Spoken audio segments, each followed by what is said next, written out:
Accounting equations, ठीक है। Accounting equation signify that the assets of a business, business assets क्या होती है? एसेट्स हिंदी में एसेट्स क्या है? संपत्ति। आपके पास अपना घर है, आपके पास अपना फ़ोन है, टैबलेट होगा, जो भी चीज़ आप ऑन करते हैं वो आपकी एसेट्स है, ठीक है। तो वैसे ही कंपनी की भी एसेट्स होती हैं। तो of a business are always equal to the of its liability. कहा गया कि जितनी भी एसेट्स के होंगी बिजनेस की, उसी के बराबर प्रोपोर्शन में लाइबिलिटी होगी। आप कहेंगे यार ऐसा कैसे हो सकता है? दूसरा पॉइंट, लाइबिलिटी क्या है कि लाइबिलिटी इज द रिस्पॉन्सिबिलिटी, दायित्व होता है। आपके पेरेंट्स हैं, हमें पाल रहे हैं, उनका दायित्व बनता है, और हम लाइबिलिटी है ना, हमारी हर महीने की फीस देना उनकी लाइबिलिटी है। हमारा हमें हर महीने खाना प्रोवाइड कराना, हर दिन खाना प्रोवाइड कराना उनकी लाइबिलिटी है। तो इसी तरह से कंपनी की लाइबिलिटी है। कंपनी लोन लेती है, लोन लेती है प्रोडक्शन के लिए, उसको पे ऑफ करना होता है। सैलरी पेबल होती हैं, सैलरी पेड करनी है, वो सब लाइबिलिटी है। उसी प्रोपोर्शन बराबर कैसे होता है, उसकी इक्वेशन नीचे दी गई। ये इक्वेशंस हमारे काम आती है। थ्योरेटिकल क्वेश्चन पूछा था कभी कभी एसेट्स क्या होती है, तो हमको ऐसी फिगर दे देगा कि लाइबिलिटी दे रखा होगा, कैपिटल दे रखा होगा, एसेट्स बताओ।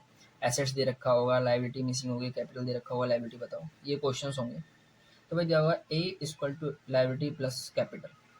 तो ए मतलब एसेट्स, एल मतलब लाइबिलिटी, और सी मतलब कैपिटल। तो एसेट्स और कैपिटल, कैपिटल जो ओनर लगाता है, जो आपने पूरी बिजनेस स्टार्ट किया, आपने एक पूंजी लगाई, वो कैपिटल, क्योंकि एक बिजनेस के लिए वो कैपिटल भी दायित्व है कंपनी के लिए। लायबिलिटी हो गया assets. The above equations can also be present in the following form, it derivatives to enable the determine of missing figure of capital or liability। देखिए मिसिंग फिगर कहा था ना, ये इक्वेशंस बना दी उसने। भाई एसेट्स में से अगर आप लायबिलिटी माइनस करेंगे तो कैपिटल बचेगा, एसेट्स में से कैपिटल, तो यही फिगर आउट करना होता है। मेन इक्वेशन तो यही हमारी, assets equal to liability plus capital. अब वो उसमें एसेट्स पूछ लें तो रिवर्स कर लेंगे, नॉर्मल कैलकुलेशन है।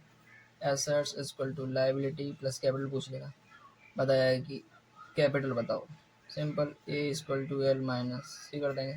वही वाला बेसिक अपनी मैथ का फॉर्मूला हम अपनाएंगे, रख देंगे asset equal to L plus C. कहीं पूछेगा ये तो इसको यहाँ कर देंगे, कहीं पूछेगा तो इसको उधर कर देंगे, इसको यहाँ कर देंगे, ऐसे करके हम नोट आउट कर देंगे उसको। आगे चलते हैं, ठीक है। तो बस बेसिक यही है हमारे अकाउंटिंग इक्वेशंस, ये एक एग्जांपल्स के थ्रू है।